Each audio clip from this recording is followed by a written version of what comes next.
एक समय पार्वती जी ने पूछा, प्रथम अध्याय का महत्व। एक समय पार्वती जी ने पूछा कि हे महादेव जी, किस ज्ञान के बल से आपको संसार के लोग शिव मानकर पूजते हैं? मृग छाला ओढ़े, अंगों में शमशान की विभूति लगाए, गले में सर्प और मुंडों की माला पहने रहते हो। इनमें तो कोई पवित्र नहीं है, फिर भी आप किस ज्ञान से पवित्र हो? अब वह आप कृपा करके कहिए। श्री महादेव जी बोले कि हे प्रिय, सुनो, गीता के ज्ञान को हृदय में धारण करने से मैं पवित्र हूँ और उस ज्ञान से मुझे बाहर के कर्म नहीं सताते। तब पार्वती जी ने कहा कि हे भगवान, जिस गीता ज्ञान की आप स्तुति करते हैं, उनके श्रवण करने से कोई कृतार्थ भी हुआ है? तब श्री भगवान जी महादेव जी ने कहा कि इस ज्ञान को सुनकर बहुत जीव कृतार्थ हुए हैं और आगे भी होंगे। मैं तुमसे एक पुरातन कथा कहता हूँ, तुम सुनो। एक समय पाताल लोक में शेषनाग की सैया पर श्री नारायण भगवान आंखें मूंद कर अपने आनंद में मग्न थे।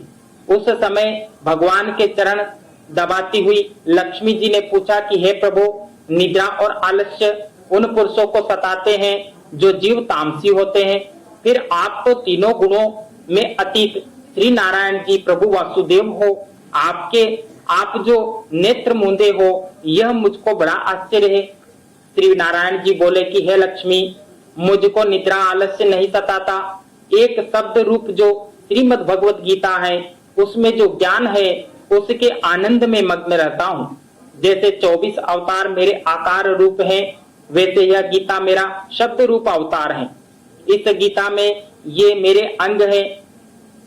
5 अध्याय मेरा मुख है, 5 अध्याय मेरी भुजाएं हैं और 5 अध्याय मेरा हृदय और मन है। 16वां अध्याय मेरा उदर है और 17वां अध्याय मेरी जंघाएं, 18वां अध्याय मेरे चरण है। सब गीता के जो श्लोक हैं वे सारी मेरी नाड़ियां हैं और जो गीता जी के अक्षर हैं वे मेरे रोम हैं। ऐसा जो मेरा शब्द रूपी गीता ज्ञान है, उसी के अर्थ को मैं हृदय में विचारता रहता हूँ और बहुत आनंद को प्राप्त करता हूँ। श्री लक्ष्मी जी बोली कि हे नारायण जी, जब श्री गीता जी का इतना ज्ञान है तो उसी को सुनकर कोई जीव कृतार्थ भी हुआ है, सो मुझसे कहिए। तब श्री भगवान जी ने उत्तर दिया कि हे लक्ष्मी, गीता ज्ञान को सुनकर बहुत जीव कृतार्थ हुए हैं, सो तुम सुनो। श्रवण नामक शूद्र वर्ण का एक प्राणी था जो चांडालों के कर्म करता था और तेल लवण का व्यापार करता था। उसने बकरी पाली। एक दिन वह बकरी चराने को बाहर गया, वृक्षों के पत्ते तोड़ने लगा। वहां सर्प ने उसे ढस लिया। तत्काल प्राण उसके निकल गए। मरकर उसने बहुत नरक को भोगा, फिर बेल का जन्म पाया। उस बेल को भिक्षुक ने मोल ले लिया। वह भिक्षुक उस पर चढ़कर सारा दिन भिक्षा मांगता था। जो कुछ भिक्षा मांग कर लावे वह अपने कुटुंब के साथ मिलकर खाए। बेल सारी रात द्वार पर बंधा रहे, उसके खाने पीने की भी खबर नहीं लेता। कुछ थोड़ा सा भूसा उसके आगे डाल देता। जब दिन चढ़े फिर बेल पर चढ़कर वह भिक्षा मांगने के लिए फिरता। कई दिन गुजरे तो वह बेल भूख के मारे गिर पड़ा, पर उसके प्राण नहीं छूट रहे थे। नगर के लोग उसे देखकर कोई तीर्थ का फल दे रहे थे, कोई व्रत का फल देते, पर उस बेल के प्राण नहीं छूटते। एक दिन एक गणिका आई। उसने मनुष्यों से पूछा कि यह भीड़ कैसी है।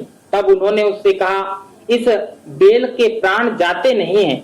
हम लोग अनेक पुण्यों का फल इसे दे चुके हैं, तो भी इसको मुक्ति नहीं मिल रही। तब गणिका ने कहा कि जो कर्म मैंने किया है उसका फल इस बेल के निमित्त हो। इतना कहते ही बेल को मुक्ति हो गई।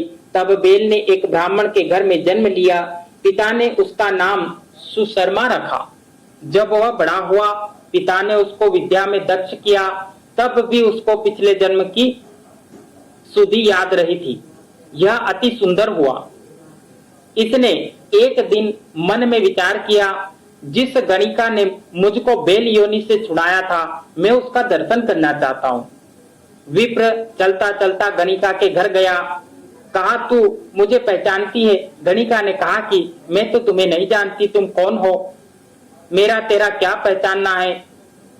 तब तू विप्र, मैं वेश्या। तब विप्र ने कहा कि मैं वही बेल हूँ जिसको तुमने अपना पुण्य दिया था। तब मैं बेल की योनि से छूटा था, अब मैंने ब्राह्मण के घर में जन्म लिया है, तू अपना वह पुण्य बता। गणिका ने कहा कि मैंने अपने जाने में कोई पुण्य नहीं किया, पर मेरे घर पर एक तोता है, वह सवेरे कुछ पढ़ता है, मैं उसके वाक्य सुनती हूँ, उस वाक्य का फल मैंने तेरे निमित्त दिया था। तब ब्राह्मण ने तोते से पूछा कि तू सवेरे क्या पढ़ता है? तोते ने कहा कि मैं पिछले जन्म में ब्राह्मण का पुत्र था, पिता ने मुझे गीता के पहले अध्याय का पाठ सिखाया था। एक दिन मैंने गुरुजी से कहा, गुरुजी मुझको गुरुजी ने क्या पढ़ाया है? तब गुरुजी ने मुझे शाप दिया कि तू सुआ हो जा। तब मैं सुआ हो गया। एक दिन फंदक मुझे पकड़कर ले गया। एक ब्राह्मण ने मुझे मोल ले लिया। वह ब्राह्मण अपने पुत्र को गीता का पाठ सिखाता था, तब मैंने भी वह पाठ सीख लिया। एक दिन ब्राह्मण के घर चोर आए, उनको धन तो नहीं मिला, मेरा पिंजरा उठाकर ले गए। उन चोरों को कि यह गणिका मित्र थी, मुझे इसके पास ले आए, सो मैं नित्य गीता जी के पहले अध्याय का पाठ करता हूँ, यह सुनती है, पर इस गणिका की समझ में नहीं आता जो मैं पढ़ता हूँ। वही पुण्य तेरे निमित्त इस गणिका ने दिया था, सो गीता जी के पहले अध्याय के पाठ का फल था। तब ब्राह्मण ने कहा कि हे तोते, तू भी विप्र है, मेरे आशीर्वाद से तेरा कल्याण होगा, सो हे लक्ष्मी। इतना कहते ही तोते को मुक्ति हो गई। गणिका ने भी भले कर्म ग्रहण किए, नित्य प्रति स्नान करके गीता जी के प्रथम अध्याय का पाठ करने लगी, इससे उसकी भी मुक्ति हुई। और श्री नारायण जी ने कहा कि हे लक्ष्मी, जो कोई अर्थ न जानकर भी गीता जी के पाठ को करे, वह श्रवण करे तो उसको भी मुक्ति प्राप्त होगी। इस प्रकार गीता